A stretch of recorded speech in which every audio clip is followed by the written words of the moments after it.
রমজানের 17তম দিনে আয়োজিত আজকের এই ইফতার মাহফিল অনুষ্ঠানে উপস্থিত মেহমানগণ, আসসালামু আলাইকুম। ইসলামী ঐতিহ্য এবং সংস্কৃতি অনুযায়ী অতীতের প্রতিটি রমাদান প্রতিদিনই আমরা বিভিন্ন শ্রেণী পেশার মানুষের জন্য ইফতারের আয়োজন করেছি। আলেম ওলেমা মাশায়েখ এবং ইতিমদের সম্মানে আমরা সাধারণত পবিত্র রমাদানের প্রথম দিনে ইফতার মাহফিলের আয়োজন করে থাকি। তবে দেশের বর্তমান বাস্তবতায় এবং একই সাথে সমগ্র বিশ্বের বাস্তবতায় এবার আমাদেরকে একটু দেরি করেই আপনাদের সঙ্গে ইফতারের আয়োজন করতে হয়েছে।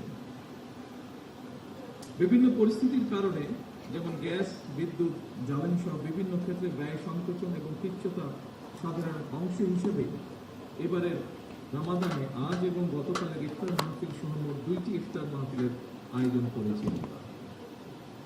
বৈশ্বিক পরিস্থিতির উন্নতি না হলে এবারের রমাদানে হয়তো আজকের এটি শেষ ইফতার মাহফিল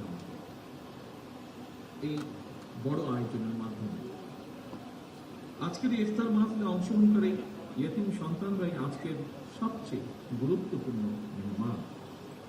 পবিত্র কোরআন এবং হাদিসে এতিমের হক আদায়ের ব্যাপারে মুমিন মুসলমানদের প্রতি ইসলামের কঠোর নির্দেশনা রয়েছে।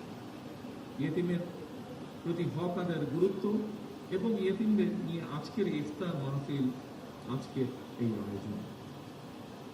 আজকের এই ইফতার মাহফিলে সঙ্গত কারণেই এতিম সন্তানদেরকে সকল এতিম সন্তানদেরকে আমন্ত্রণ জানানো সম্ভব হয়নি।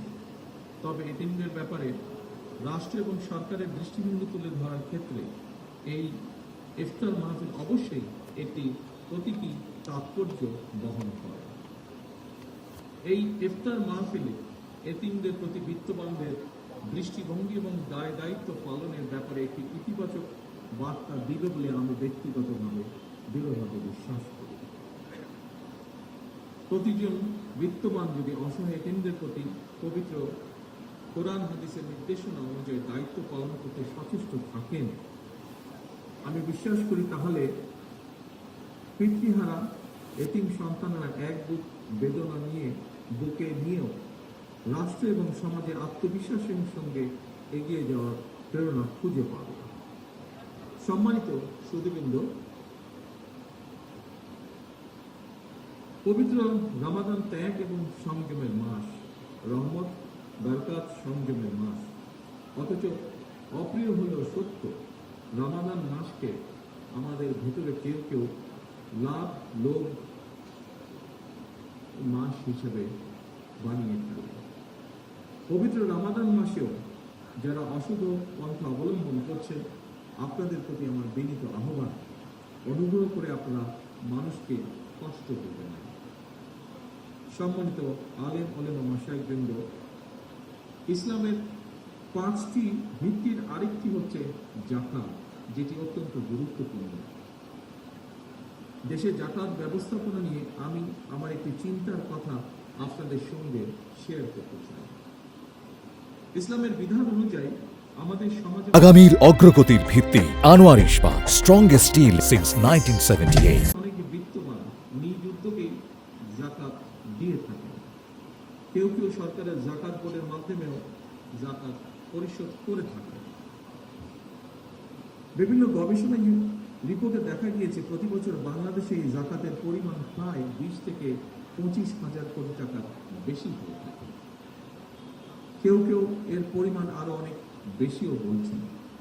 তবে সুপরিকল্পিত এবং সুসংগঠিতভাবে যাকাত বন্টন না করায় বিত্তবান ব্যক্তির যাকাত আদায় হয়তোবা হয়ে যাচ্ছে, কিন্তু যাকাতের অর্থ দারিদ্র বিমোচনে কতটা ভূমিকা রাখতে সক্ষম হচ্ছে, এটি মনে হয় একটি বেশ বড় প্রশ্ন। যতটুকু আমি জানি, অবশ্যই এখানে বিশিষ্ট আলেম ব্যক্তিবর্গ বসে আছেন, ওনাদের তুলনায় এই ব্যাপারে আমার জ্ঞান খুবই সীমিত। যতটুকু আমি জানি, যাকাত দাতাদেরকে ইসলামী বিধানে এমনভাবেই যাকাত বন্টন উৎসাহিত করে যাতে একজন জাকাত গ্রহণটা প্রথম বছর জাকাত গ্রহণ করার পরের বছর আর জাকাত গ্রহণ করা যেন না লাগে, না প্রয়োজন হয়। বিশেষজ্ঞগণ বলছেন পরিকল্পিতভাবে জাকাত বন্টন করা গেলে দারিদ্র বিমোচনে জাকাত একটি যুগান্তকারী ভূমিকা পালন করতে পারে বাংলাদেশের দারিদ্র বিমোচনে। এমন বাস্তবতায় সরকার জাকাত ব্যবস্থাপনাকে আরো কার্যকর এবং লক্ষ্যভিত্তিক করার চিন্তা ভাবনা করছে। এই ব্যাপারে আজকে এখানে যারা বিশিষ্ট আলেম ব্যক্তিবর্গ উপস্থিত আছেন, আপনাদের সহযোগিতা ব্যক্তিগতভাবে আমি কামনা করছি। সম্মানিত সকল উপস্থিতিবৃন্দ, উপস্থিতিগণ, ধনী দরিদ্র সব মিলিয়ে দেশে বর্তমানে পরিবারের সংখ্যা প্রায় 4 কোটির মতো। এসব পরিবারগুলোর মধ্যে যদি দরিদ্র কিংবা হতদরিদ্র পরিবারগুলোকে চিহ্নিত করে প্রতি বছর পর্যায়ক্রমে 5 লক্ষ পরিবারকে আমরা 50,000 টাকা থেকে 1 লক্ষ টাকা জাকাত দিতে পারি, আমি ব্যক্তিগতভাবে বিশ্বাস করি এসব পরিবারগুলোর মধ্যে বেশিরভাগ পরিবারগুলোকে হয়তো পরের বছর আর জাকাত নাও দিতে হতে পারে। লক্ষ্যভিত্তিক এবং সুনির্দিষ্ট পরিকল্পনার মাধ্যমে যদি জাকাত দেওয়া সম্ভব হয়, তাহলে 10 থেকে 15 বছরের মধ্যে শুধুমাত্র জাকাত ব্যবস্থাপনার মাধ্যমে দেশের বহুলাংশে দারিদ্র বিমোচনের সম্ভব, বা দারিদ্র বিমোচন যে কর্মসূচি আছে সেটিকে বাস্তবায়ন করা সম্ভব।